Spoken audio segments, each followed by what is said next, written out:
armadura de Dios.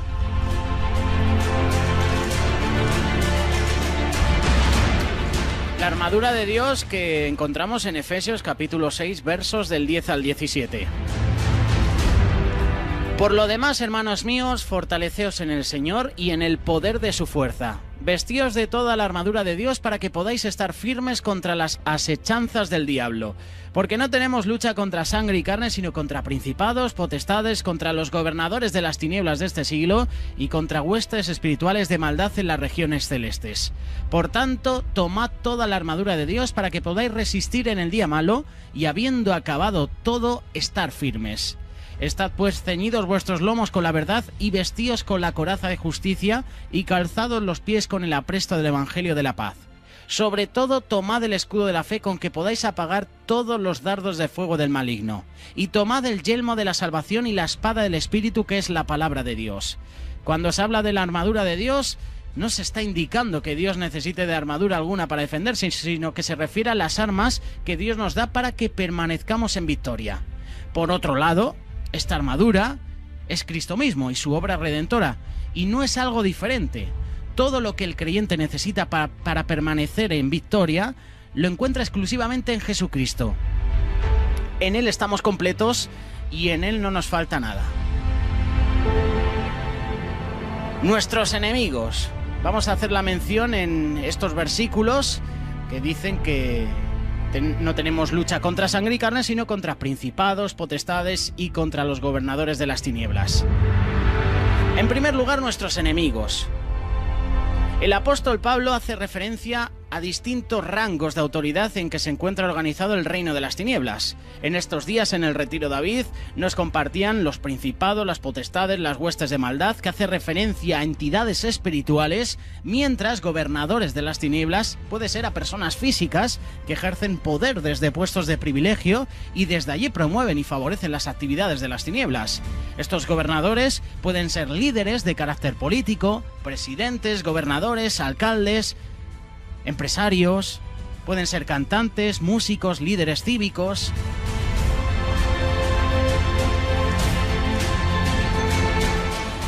La armadura no tiene el propósito de vencer al enemigo, sino el mantenernos en la victoria, porque la victoria ya la logró a nuestro favor Jesucristo en la cruz sobre las tinieblas. Por esto las palabras que utiliza Pablo: estar firmes, permanecer quietos. Para entender estas palabras, miremos un ejemplo. Una ciudad fue conquistada por el enemigo. Permaneció en ese estado por mucho tiempo, hasta que vino el rey y la conquistó venciendo al invasor. Ya el enemigo no tiene ninguna autoridad sobre su antigua propiedad, pero él no se resigna e instiga a la ciudad argumentando que es el verdadero dueño. La tarea de los moradores de la ciudad consiste en recordar al enemigo que ya no tiene autoridad sobre ellos, porque fue vencido para siempre y ha sido despojado de ese poder. Mientras los moradores de la ciudad no crean en los argumentos del enemigo, permanecen en victoria. Por lo tanto, ellos deben en fe resistir creyendo que nada ni nadie los puede sacar de la propiedad reconquistada por su rey. Los moradores de la ciudad no son llamados a pelear contra el enemigo porque ya está derrotado. Son victoriosos porque su propiedad ya está completa, ya está en libertad. Por esto el apóstol habla de estar firmes y resistir. Nuestra labor es estar parados en la victoria que ya Jesucristo ganó por nosotros. Ese es el propósito de la armadura. Ahora estas son las bases para mantener la victoria. Hacernos fuertes en el Señor por medio del poder de su fuerza. La manera en que tú y yo nos fortalecemos es confesando, declarando continuamente la victoria de Jesucristo. Un ejemplo de todo esto lo encontramos en Abraham, quien se fortaleció en fe dando gloria a Dios por medio de sus palabras. Romanos 4:20 dice: tampoco dudó por incredulidad de la promesa de Dios, sino que se fortaleció dando gloria a Dios. La pregunta que yo me hago y te puedo hacer en esta mañana, en este día, en esta noche, depende cuando escuches este espacio: ¿deseas fortalecerte en fe? Si queremos fortalecernos en fe, debemos dar gloria a Dios. Hablemos conforme a las palabras de Dios. Declaremos promesas de Dios sobre nuestra vida y nos haremos fuerte en el Señor. La armadura es Cristo. y su obra a nuestro favor. Si nos colocamos la armadura es vestirnos de Cristo. Romanos 13:14 dice, vestíos del Señor Jesucristo. Por eso la armadura es Cristo. Y ahora vamos a hablar de la armadura.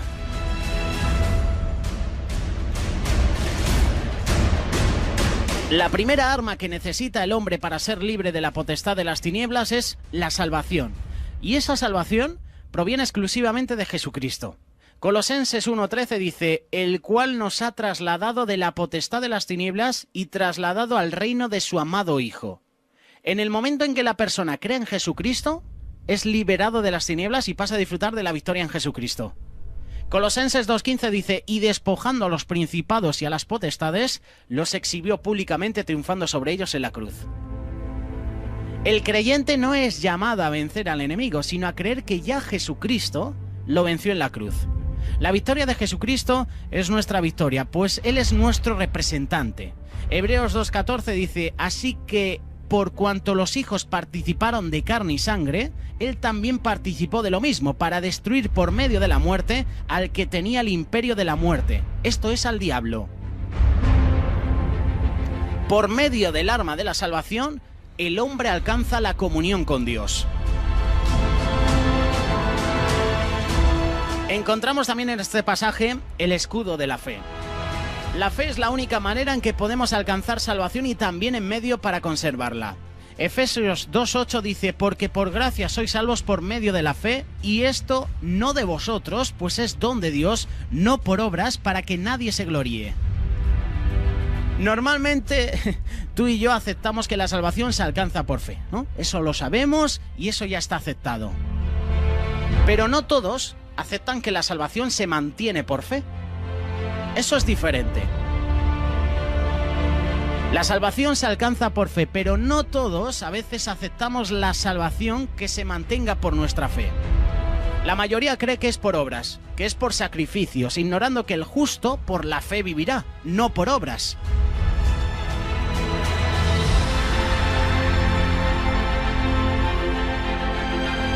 La verdad es que fuimos declarados justos por medio de la fe y mantenemos esa justificación por la fe, porque en el Evangelio la justicia de Dios se revela por fe y para fe.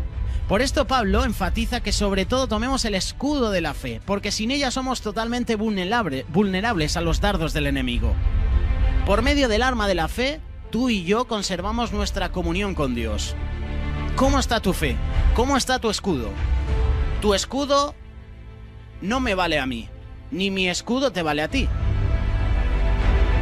Y si te fijas en la mayoría de las películas, cuando hay guerra entre civilizaciones, cada ejército tiene un escudo diferente. Por ejemplo, los persas tenían escudos de madera, los vikingos los tenían de madera con redobles de metal, los romanos bañaban sus escudos en agua y tenían 7 pieles. El agua era por si el enemigo disparaba fuego, flechas con fuego, para que no se incendiase el escudo. Cada uno tenían escudos diferentes. ¿Cómo está tu escudo? ¿Tu escudo es pequeño? ¿Es grande? Por medio de la fe, por medio de tu escudo, el creyente conserva su comunión con Dios, porque el enemigo va a intentar destruirte, va a atacarte. Y si no tenemos una defensa, si no tenemos fe para combatir al enemigo, el enemigo nos va a derrotar. Una vez que hemos alcanzado la salvación por la fe, es imperativa el arma de la verdad, para no ser engañados ni desviados. Quien en verdad ha conocido a Jesucristo, ha conocido la realidad y tiene todos los medios a su alcance para discernir la doctrina del error. Cuando tú y yo conocemos, por ejemplo, esas esmeraldas verdaderas, esas perlas, ¿no?, como nos dice nuestro compañero Juan Antonio en Perlas de Sabiduría, difícilmente somos engañados. De igual manera, cuando usted ha conocido a Jesucristo, quien es la verdad, Jesucristo es el camino, la verdad y la vida, difícilmente es engañado con alguna burda imitación de él. Cuando sabes que una persona te está compartiendo realmente del amor de Dios y viene otra y te comparte algo totalmente diferente, sabes a quién creer, ¿no? Por esto el conocimiento de la verdad, que es Cristo, nos hace verdaderamente libres. Juan 8:32, y conoceréis la verdad y la verdad os hará libres. El arma de la verdad nos libra del error y del engaño. Luego tenemos la justicia. Aquí no se está refiriendo a la justicia que proviene de nuestras obras, sino la justicia de Cristo. Justicia que el apóstol Pablo predicaba en Filipenses capítulo 3, verso 9. Y ser hallado en él, no teniendo mi propia justicia que es por ley, sino la que es por Cristo. La justicia que es Dios por la fe. Hemos sido declarados justos porque Dios nos ha colocado la justicia de Jesucristo y mientras estemos cubiertos de ella, estamos libres de toda acusación. Romanos 8:1, versículo muy conocido. Ahora pues ninguna condenación hay para los que están en Cristo Jesús. El arma de la justicia nos libra de la acusación del enemigo. Y luego tenemos la palabra de Dios, la palabra viviente que es Cristo Jesús. Jesús es el verbo, es la palabra de Dios. Tenemos que recordar que por la hora de Jesús, tú y yo tenemos entrada segura a la presencia de Dios.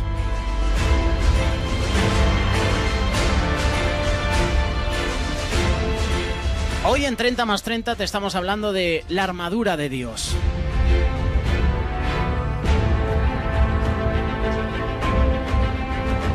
En el Retiro David nos han compartido un taller sobre la armadura de Dios y uno de nuestros compañeros, Rafa González, nos hablaba sobre esto. Nos mencionaba el ejemplo de Saúl y David. David rehusó la armadura de Saúl, como dice 1 Samuel capítulo 7 versos del 37 al 38. Luego Saúl vistió a David con su uniforme de campaña. Le entregó también un casco de bronce y le puso una coraza. David se ciñó la espada sobre la armadura e intentó caminar, pero no pudo porque no estaba acostumbrado. No puedo andar con esto, le dijo a Saúl. No estoy entrenado para ello, de modo que se quitó todo aquello. David era un muchacho y no estaba entrenado en el uso de la armadura. Le quedaba muy grande porque Saúl era un hombre mucho más alto que David. Aquí podemos notar que David, como pastor de ovejas, sabía luchar contra animales salvajes que atacaban su manada, pero no sabía cómo usar una armadura, no sabía cómo usar una espada, un escudo. David iba a pelear contra el gigante filisteo no con sus propias fuerzas o equipo militar, o en este caso la armadura de Saúl, sino que iba confiando totalmente en Jehová de los ejércitos. Si se hubiera puesto la armadura, su confianza hubiera estado en las armas que llevaba y no en Dios. Es por eso que debemos notar que esa batalla entre David y el gigante filisteo era espiritual. Jehová le iba a dar la victoria a David, un joven sin entrenamiento militar, sin armas militares, mostrando que Jehová es el único y verdadero Dios. La respuesta de David a Goliat muestra la confianza que él tenía en Jehová de los ejércitos y no en sí mismo. David le contestó: tú vienes contra mí con espada, lanza y jabalina, pero yo vengo a ti en el nombre del Señor Todopoderoso, el Dios de los ejércitos de Israel, a los que has desafiado. Rafa nos contaba esto: el cristiano no puede llevar la armadura de Saúl. Para nosotros el ejemplo de esta historia es que no podemos llevar la armadura de Saúl porque la lucha del cristiano es espiritual. Tú no puedes llevar mi armadura. Yo no puedo llevar tu armadura, tú no puedes llevar mi armadura. Así esta historia de David y la armadura de Saúl nos sirve para comparar cómo es que el cristiano debe vestirse de la armadura de Dios, la cual provee la ayuda necesaria para el diario vivir, el caminar diario. Tampoco podemos depender de la armadura de otro creyente, ya que la salvación y la vida cristiana es algo único, es algo personal. Tu armadura a mí no me vale. En la época medieval se hacían armaduras perfectas para ciertas personas, pero no hacían armaduras para otro tipo de personas. Eran armaduras especiales para esas personas.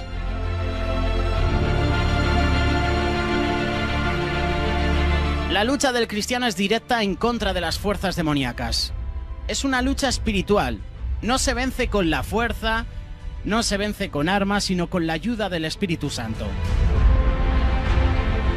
Póngase toda la armadura de Dios para que puedan hacer frente a las artimañas del diablo, porque nuestra lucha no es contra seres humanos, sino contra poderes, contra autoridades, contra potestades que dominan este mundo de tinieblas, contra fuerzas espirituales malignas en las regiones celestes. El cristiano debe vestirse de toda la armadura de Dios. Hasta aquí llegamos con este espacio de reflexión en esta mañana, en este día. Hoy hablando de la armadura, importante. Llevas puesta la armadura, te has puesto solo el casco, te has puesto solo la coraza, solo tienes el escudo, solo tienes la palabra de Dios. En estos pasajes nos están incitando a todos a vestirnos de toda la armadura de Dios, no ciertas partes, sino toda la armadura de Dios.